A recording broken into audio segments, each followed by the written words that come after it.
Why aren't my photos sharp? Why do my photos look soft if I magnify into them? Hi, my name is Miklos Mayer. I'm a photography tour guide in Budapest, Hungary. And this is the question I got asked most often. So in this video, I'm going to show you the 3 most common reasons that can lead to a soft, not sharp photo. The number 1 reason is blurriness caused by our hands holding the camera. So there is that rule in photography that 1 over the focal length. So for example, I have a 50mm lens on my Canon 6D. It means that I should be able to steadily handle my camera at 1/50th of a second shutter speed.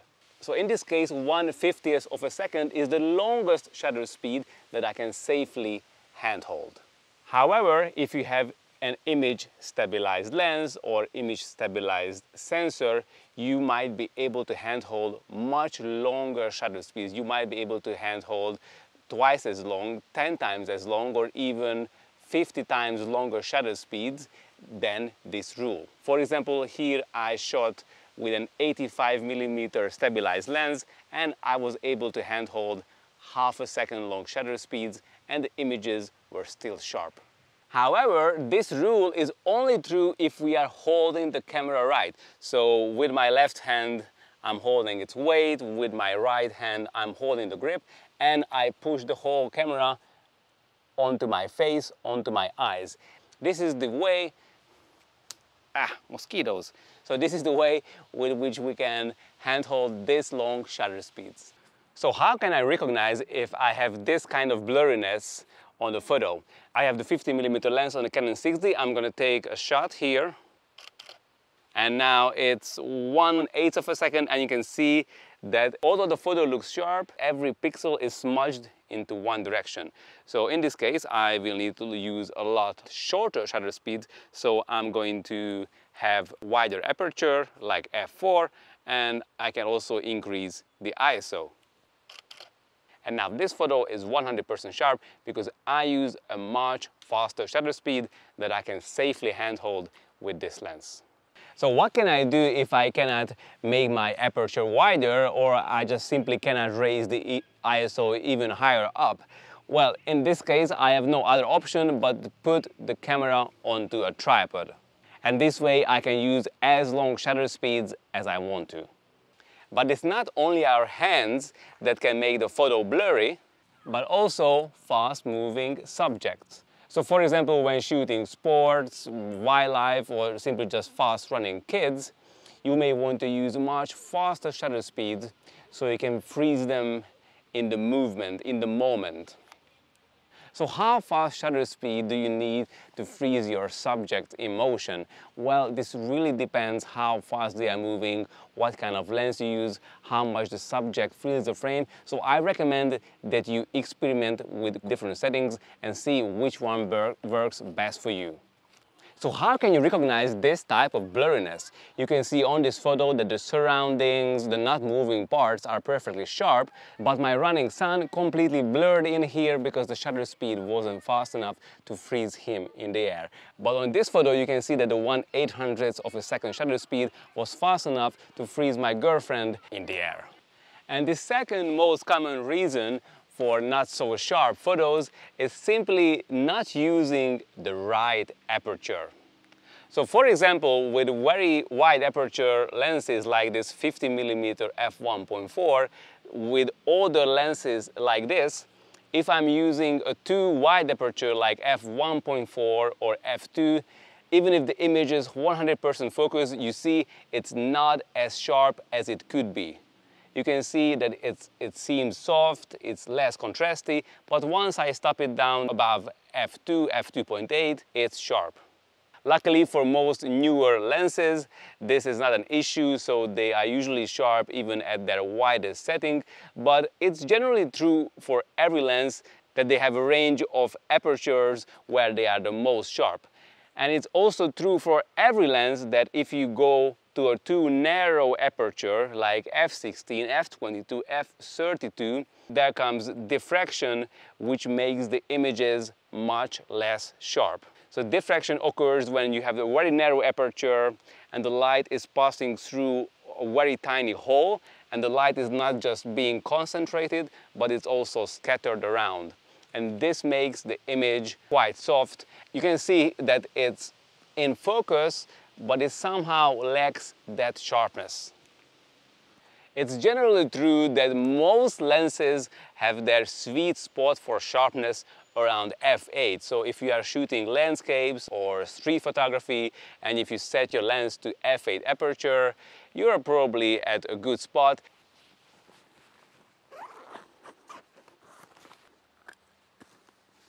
But softness can also be a result from simply the physical limitations of the lens.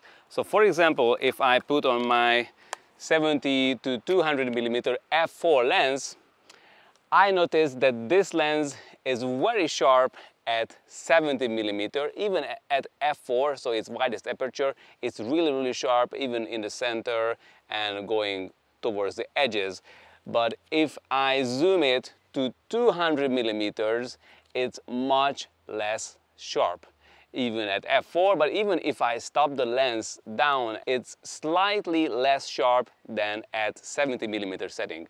So most zoom lenses, especially older zoom lenses, vary in terms of sharpness as we are changing their focal lengths. Thank God the newly designed zoom lenses are very even in terms of sharpness, but older designs, and especially this travel zoom lens designs like 18 to 200 millimeters or 28 to 300 millimeter lenses, they are usually sharpest at their widest focal lengths, and their sharpness drops zooming in furthermore.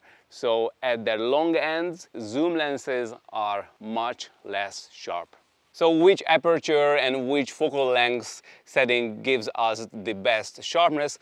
Well, for this I really recommend that you check out a website called opticallimits.com. They tested so many of the lenses. They have very detailed MTF charts, so you can check the sharpness before you buy one of these lenses.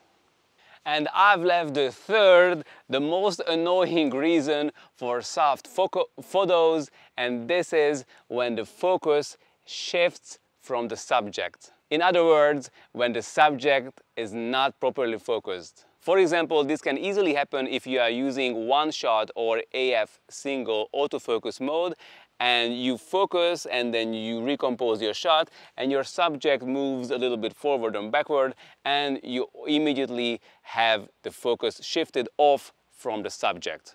When we are taking photos of people, we always want to focus on the eye, which is closer to us, because if we accidentally focus on the eye, which is further away from us, that makes a weird impression in the viewer of the photo. So we always want to focus on the eye that is closer to the camera. And why did I say it can be annoying? Because we buy these cameras, these very expensive fast aperture lenses, to have our subject perfectly in focus, but at the same time to blur the background. And it's super annoying and it's super frustrating when the camera accidentally shifts the focus from the eyes and the focus gets onto the nose or to the ears. And that is so annoying. Using fast aperture lenses on DSLRs, this can be often a problem. It often happens that the pair of the lens and the camera misfocuses a little bit. So although the camera tells you that it found the focus is actually in front of the subject or behind the subject. We call this front focus, or we call this back focus. And as I said, this can be extremely annoying because you think that your photo will be sharp, you think that the eye is going to be sharp, and when you look back the photos, you realize that the eyes are soft, but the nose is in focus, or that the ear is in focus. If you have an upper class DSLR, it probably has the option to calibrate the focus for each and every lens you put on. So for example, on the Canon 6D, I have focus calibration setting for the 70 to 200 millimeter lens. So this way I can really fine-tune the focus. However, if you have a DSLR that doesn't have this option and you always get front focused or back focused shots, your only option is to send the lens or the camera into the service. So this is one of the main reasons why I nowadays recommend that everybody use mirrorless cameras. That autofocus is just so much better than the autofocus system of the DSLRs, especially with today's mirrorless cameras. They have very intelligent IAF, also for humans and also for animals. And if you are using these cameras in AFC, so in continuous AF mode, you will get most of the time perfectly focused shots, and you will probably not encounter any front focusing or back focusing issues at all. If you found this video useful, please hit the like button. And I want to hear about you. Have you ever had a blurry photo, or have you ever had a photo that got solved because of diffraction, or the camera simply misfocused? Let me know down in the comments. See you soon, and all the best from Hungary.